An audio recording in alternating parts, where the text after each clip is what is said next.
Okay. Hello, Beverly. Welcome back to the B4 podcast, the podcast where we talk all things Beverly and Beverly 400 plus. I'm your host, Lindsay Barth, and if you love Beverly as much as I do, you are in the right place. As you know, Beverly's 400th anniversary is coming up in 2026, and this podcast is where we'll be bringing you behind the scenes with the folks that are making this celebration one of our best yet. So today I am so excited to be joined by fellow board member Gin Wallace. Gin is the former executive director of Beverly Main Streets, the VP of the board of Historic Beverly, and is currently the chair of the Beverly 400 Historic Committee. Gin, welcome to the show. Thank you, Lindsay. I'm thrilled to be here. Thanks. Yeah, me too. B4. It's B4. So yeah, we have just only a few months until 2026. So we have lots of planning going on now, and I know you're super involved with everything. But before we start talking about that, I want to just know, how did you find your way to Beverly? So I found my way to Beverly in 2006. I was born in Winthrop and, started sailing at a really early age, just always in the water. And then different jobs took me to Atlanta, and I lived in Atlanta for 10 years. And we really missed family and the beach. And so we decided when my daughter was just finishing first grade that we would move up here. And, we were driving down Lothrop Street. It was on Mother's Day after some big storm. And we were driving down the street and the sun was out and it was just absolutely gorgeous. We drove by Independence Park and Dane Street, and it just felt like this is where we belong. And I've heard that from so many other people, that you get this feeling that this is just a really cool spot. So that's how we ended up. And wow. I live in Ryleside now and Very just nice. love it. Amazing. Yeah. That's really funny. My first drive through Beverly, I remember driving by the Commons and thinking, oh, wow, this is so cute. Yeah. I could totally see myself here. And here we are. Yeah. So, it just brings you in. Beautiful spots and yeah. Awesome. And so you're obviously super involved with a lot of things going on in Beverly. How did you get to be involved in all these things? So I think a lot of it stems from my time with Beverly Main Streets, because we got to know so many people and we partnered with so many organizations. And when I retired, I was just looking for other ways to contribute to the city and moving us forward. So I got involved with Historic Beverly, and it's because of my involvement with Historic Beverly that Todd reached out for me to join the Beverly 400 Plus committee, because so many of our historical activities back all the way down back to the 1600s are significant to our Absolutely. Not only our early history, but also the country's. Mm-hmm. And so it's just the two things just really mesh together. And being on the board with you and so many other talented and creative people, it's just been really fun. That's awesome. Very cool. Yeah. Amazing. And so tell us a little bit about the Historic Committee. What do you got going on? So our committee is, it's interesting in a couple of ways. We've got to get the history straight. And that's not all that easy to do. And we have 4 projects on our plate. The first one is our Stories project, which we're going to be launching this fall, where we're going to be inviting every resident of Beverly to tell us a story about, like your question, how did you get here? Or what fun thing happened to you? Or what great memory do you have of Beverly? Or some story that your grandmother told you about, going to a grocery store that isn't here anymore and getting the penny candy or whatever. Whatever story you have to tell, we're going to be asking you to share it. And so that's going to be probably like a 9-month process. Oh, yeah, I bet. And then we have a couple of ways where we're going to share those stories out to the public, not only on the website, but we're also talking about partnering with Endicott to do like a moth story hour kind of type of performance out at Endicott with everyday residents who aren't necessarily public speakers or actors getting up and telling their story in person. Oh my gosh. So we're really excited about that, and we're really excited about Endicott stepping up as a partner. So we have the Stories Project.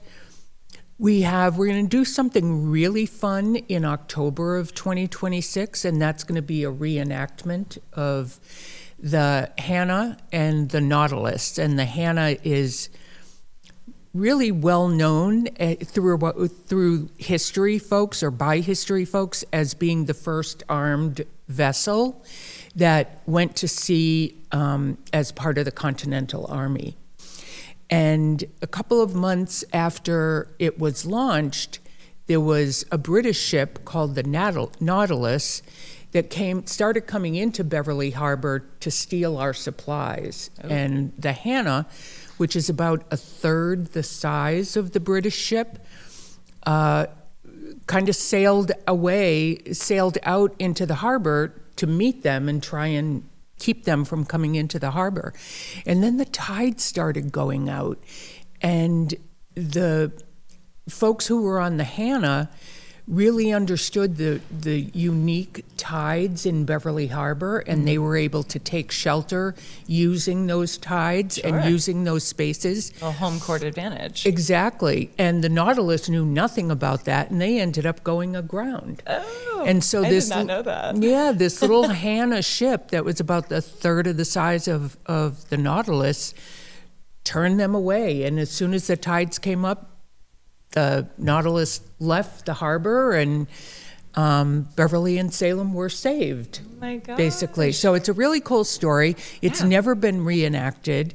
We're going to be doing it for the first time. So. And when you say reenacted, you mean like boats in the water? Like really... boats in the water. Oh my gosh, this is so cool. Townspeople on the Beverly side at Independence Park, townspeople hopefully in Salem, because they all got their arms, their guns and whatever, and started the fight as well. They were there to support and to cheer on the Hannah. So we're hoping to reenact that. Our team is responsible for the script. Okay. And finding the reenactors to do that, and somebody to kind of lead the whole show.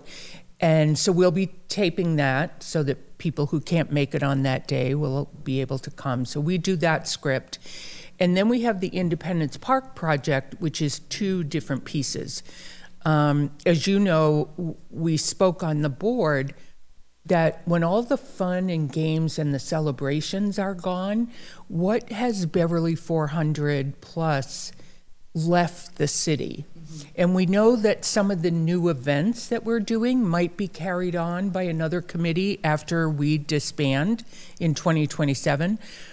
But we also thought, because we're celebrating our 400th birthday, what historic property in the city can we help upgrade? Yeah. And so the idea came that maybe Independence Park, which I think we all agree could use some lovin', that was a good option. And so we've been working with the city, with the engineering department, with the Parks and Rec department, and with a design firm out of Boston. And the Community Preservation Act, the committee here in Beverly agreed to fund the first phase of the project, which is design through to construction documents. And the park is planned to be upgraded by the summer of 2026. That's the city's plan. And so we're just leading kind of the design phase with gathering input from the public and the Historic District Commission, the mayor's office, the engineering department, Parks and Rec, lots of input into this design, which is really only going to affect the top part of the park, not the area of the park down by the beach, because that's part of a different city project called the Beach Management Plan. Okay. So Right now, we're scheduled to have one more design input meeting, and that's on Thursday, May 29th at 6 p.m. And people can get the Zoom link by either following us on Facebook, we have a Facebook event, or you can go directly to the Beverly 400 website, which is beverly400.org. Perfect. And so that meeting, you're inviting anyone in the community, Anybody, hop in and just kind of everybody. hear some more about the project, offer their own opinions and questions and things like that. Exactly. Awesome.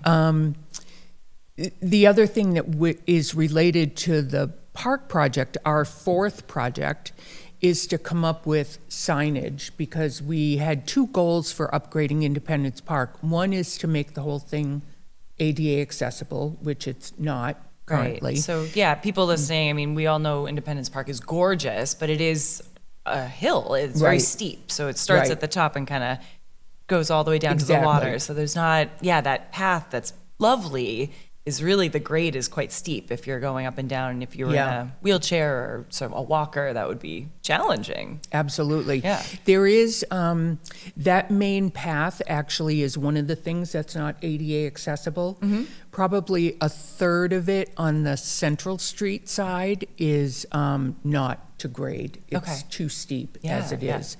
So we're going to be fixing that. The idea is to create a hardscape memorial plaza in the middle of that top section. Yeah. And we will add two new pathways that will be accessible for people in a wheelchair, somebody with a stroller, and those two paths will take you directly to the new plaza. And the new plaza offers much more seating than is currently at the park. Currently, we have 26 benches that hold 2, 3, 4 people. The seating in the plaza will be wall seating, so many more people can gather there. Nice. It's a spot where we will be placing, so back to the goals of the park, it's ADA accessible and tell the story of what happened there. Right now, there's a plaque on a large rock that says that this was the site of the building of the first armed ship, which would be the Hannah. The Hannah, yeah. And then it says that the Declaration of Independence was read on the site of Independence Park before it was read in Boston. That is a wild fact. That is something I've just learned, and that's crazy. Yeah, and we also, through Historic Beverly, just learned that they have been able to confirm that there was an enslaved man as part of the townspeople who gathered to hear the Declaration at that event. And so one of the things we want to talk about with the community is, imagine being that person standing there listening to all this language about freedom and getting together and moving forward as a country, and that wasn't the spot that he found himself in. Right. And we could tell that story to even young school children and say, how do you think that made that person feel? Yeah. And really just start a conversation about all those activities and how different life was then and the challenges that people had. There was another story where, as part of this Continental Army, George Washington was really counting on the North Shore to protect the British, from getting to Boston. Mm-hmm. And so imagine in January of 1776, I think it was, might have been 75, there were 100 men encamped at Independence Park in the middle of winter in Beverly.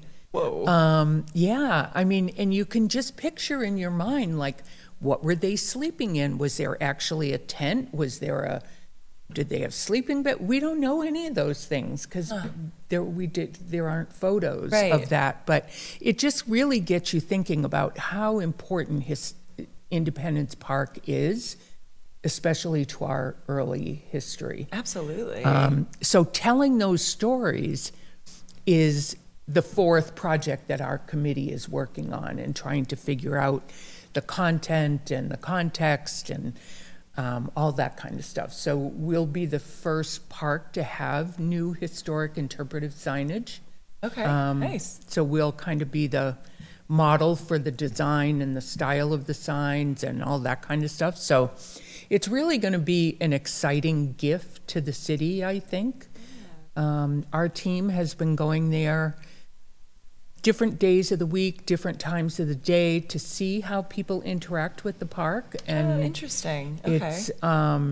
It's amazing that almost everything, every person goes to the bottom of the park where the benches are down by the seawall. Right. It's steep and then it levels Yep. off a nice little bit and there's Yep. these lovely benches and then you can go further down and you're on the beach. Yep. Yeah. And most, there are benches up by the sidewalk that people will stop and sit down, but the people who are going to spend a little time there at the park, whether it's at the beach or just sitting and reading or whatever, they're all below that park, that main path. Right. And so we want to give the city an opportunity for people to interact with the top part of the park. Yeah. Which you really can't do No, you're very right. well now. I've honestly never really considered that, but you're right. Even when I'm thinking about like when I go to Independence Park and I'll walk the dogs down the little path, Yeah. but then it's like it's that and then further down is really Yeah. all you're interacting with. The Yeah. steeper part is just, it's beautiful, but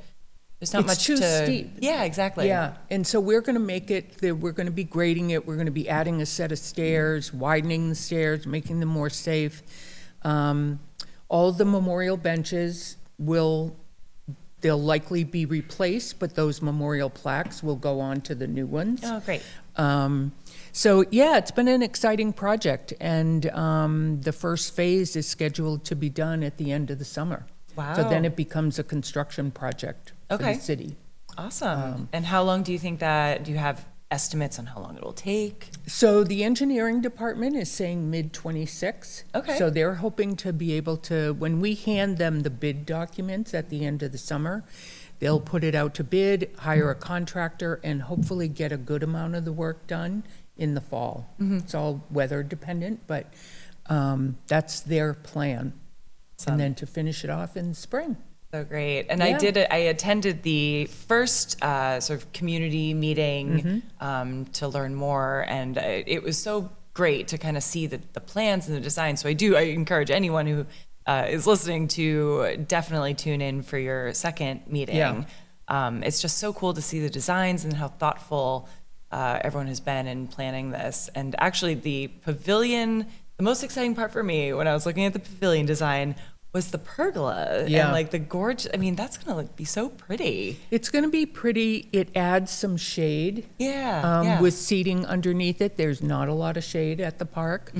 And the nice thing is, given the grade and the fact that the pergola will be at the bottom of a set of stairs, if you're standing up on the sidewalk, you cannot see the pergola because of the grading. So interesting. We had as an intention not to disturb views Sure. from Lothrop Street, whether you're walking on the street or living across the street. Yeah. And so we think we've accomplished that. That's great. Yeah, it's all about trying to engage people with the top of the park and with the history. Yeah, the history part is, I think a lot of people are going to be really surprised to learn how much history is there. Yeah. And it's so cool. Yeah. So yeah, that's great. I Yeah. love the work. It's very exciting. Awesome. Yeah. And then going back to the Stories project, because that also, I think a lot of people are going to be really excited about. So you said that that's sort of launching in the fall to start to So- gather these stories. Yeah, we may try and do something at homecoming, but what's really exciting for us is we are partnering with Endicott College. Sam Alexander is an assistant dean of English and history, and he's got a couple of other things that he's working on, and he has agreed to work with us to make this project part of the spring and the fall and the spring curriculum for a couple wow. of classes. Well, that's exciting. So, yeah, so the students will really engage with us, and they'll be helping to gather the stories from the community, because we want We'll be accepting written stories, oral stories, audio, videos, TikTok videos, whatever you want. I love it. Photographs with just captions. Sure. And so they're going to be a big integral part of that. That's and, amazing. Yeah, so we're excited about that. So that's why we're kind of focused on the fall and the spring and being done when the students are done in spring. Nice. Done collecting the stories, and then we figure out the sharing part. Yeah. So yeah. Oh, So that's start gonna be- thinking about what your story is Listen, going I to got be. plenty of stories, and I've only been here since 2012. And Yeah. I have a feeling that you're going to get a lot of really interesting Yeah, stories. I think so. Yeah, I feel like this project is perfect for Beverly specifically.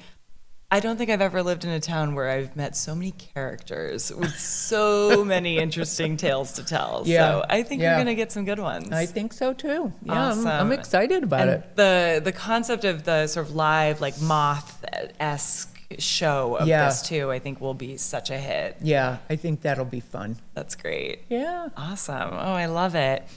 All right. So I guess, in terms of the work that you're doing, and I love this concept of like, we're celebrating, we're commemorating, we're doing all these events, but like you said, at the end of 2026, we're done. That's it. Yeah. We celebrated. So in terms of this like legacy, what does that mean personally for you? I mean, what drove you to sort of think in that direction instead of just, let's just throw some parties? So I think it was the fact that we're raising a lot of money from various sources, so we're spending a lot of money, and the events are really fun, what we have planned, but when they're over, they're over. And so, some of the other communities who have already celebrated their 400th, like Gloucester, for example, they took all their stories and they made it into like a coffee table kind of book. Oh, wow. And that's what they left the city. And we wanted just to, we thought about doing that, but we don't have anybody on our team who has a publishing background. Yeah, that's a huge undertaking, Yeah, I'm sure. exactly. Yeah. So we just thought, a lasting gift, if we could pull it off, would be an amazing thing for the city. Definitely. And it takes, really, we're taking the burden off the city for designing Independence Park. Right. Again, thanks to the Community Preservation Act and the residents of Beverly who pay into that. So it kind of seemed like a no-brainer. I mean, it's called Independence Park. Yeah. And we're celebrating our independence. Right. So I think there's also going to be people who are spurred on to tell stories of their own journey of independence, regardless of what that might be from. But, it was kind of a no-brainer. Really. Yeah. That's great. Love that. And maybe if, within your own story of living here in Beverly, do you have a piece of your own little history that you find really fun and exciting? Or? Oh, gosh. I guess one of the things that we had the most fun with at Main Streets that I think made a lot of people in the city happy was the start of the block parties. Oh my gosh, yeah. And so when was the first block party?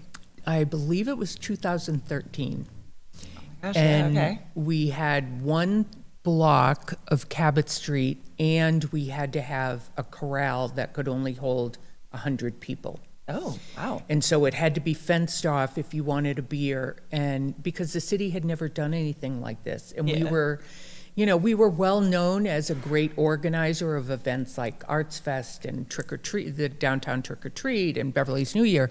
So we had a little credibility with like the liquor licensing board, but they were not ready to just say, go open the street. So we used that first one as kind of a proving ground.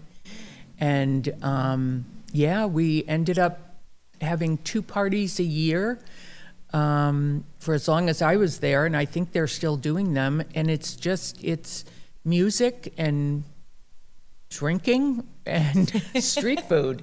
Let's tell it what it is. Yeah. And just Oh, it's just a great community celebration. Of people. Yeah, thousands of people come down for that. And so that to me is something that I hope continues because it really brings people together. Definitely. It really does. Yeah. And actually, I don't know if I've ever shared this with you, but I met a lovely couple here in Beverly, and, we got to chatting and said, what brought you to Beverly? They had just moved to Beverly within the last year. And they said that they had been kind of shopping around communities. They were leaving Boston. They were looking for a little bit more of a suburb. And they happened to come through Beverly on the night of a block party, and they went to the block party, and they had such a good time. They were like, "This is where we want to live," and they moved to Beverly. Like, such a cool thing. Yeah, it's awesome.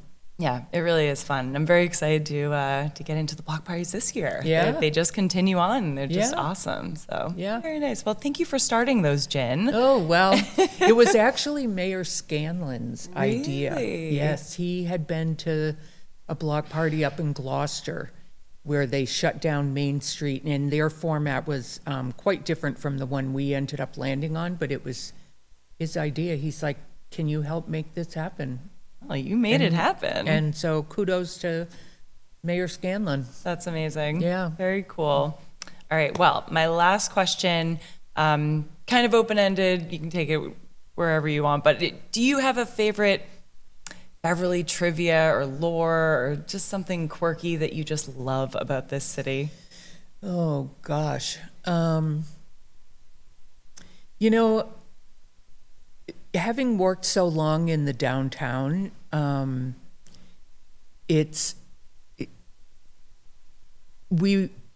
feel like we had the trust of, like, there was this big issue with, I'm sure people remember Bell Market, and then it being sold to a different company and called Beverly Market, and then it not making it. And that's the location where A&B Burgers is now? It's the location where A&B Burgers is now, and we're so thankful to the owner of that building who let it sit empty while they were getting offers from national chains, like a Taco Bell kind of thing. Oh, interesting. And they just sat on that property working with us. I ended up having a key to the property to show it to people, when they were, if anybody was interested. And thank goodness those folks recognized what Beverly Main Streets was trying to accomplish with the downtown. And they literally sat on that property for 2.5 years until they were able to bring A&B in. And what a difference that has made to our downtown. Absolutely, yeah. I feel like that was almost the start of this sort of revolution of restaurants coming to Beverly. I mean, we've always had great restaurants, but wow, it really in the last couple of years has really picked up. And that was sort of the start of it. It was like the first big, restaurant to come in and be new. And that's so exciting. Now we have a reputation now for great dining options. Oh yeah, definitely. And there's more to come. Yeah. So Very I think cool. a lot of people don't know that story of the courage and the conviction that took for that company to do that. And we're just really grateful that we have business owners and who have that kind of commitment to downtown Beverly. Yeah. Well, to add to the quirkiness, during the 2.5 years that property stayed vacant, I think for a while it was like an indoor skate park. Yes, it was. And my upstairs neighbor helped create that. So it's like full circle. Yeah. You always know somebody. Yeah. That was crazy when I heard they were going to do that. That was the most unique use of that property. I loved it. Mm-hmm. It was awesome. And there were always kids in there and adults. Yeah. I wish there was another way for us to recreate that somewhere more permanent. Oh, but so cool. Yeah. Well, Beverly's a cool place to be. Yeah. Amazing. Well, Gin, thank you so much for coming on the podcast and sharing a little bit about what Historic Committee is doing.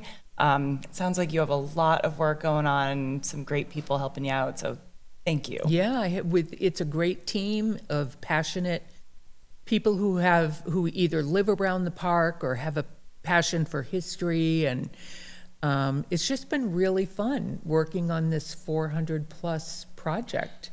And I'm excited for us to have our very first event and get out there get the word out. And so thank you for having me. Of course. All right. And folks, if you want to stay in touch and see anything else that's going on with Beverly 400, you can follow us on Facebook, on Instagram. You can stay tuned in here. We'll be doing our monthly podcasts. And if you are interested in the community meeting about the Legacy Project over at Independence Park, remind us what the date is of that. It's Thursday, May 29th at 6 p.m. on Zoom. Yes. And the link is at beverly400.org. Amazing. Thank you, Jen. You're welcome. All right. Thanks and for thank having you. me. We'll see you next time.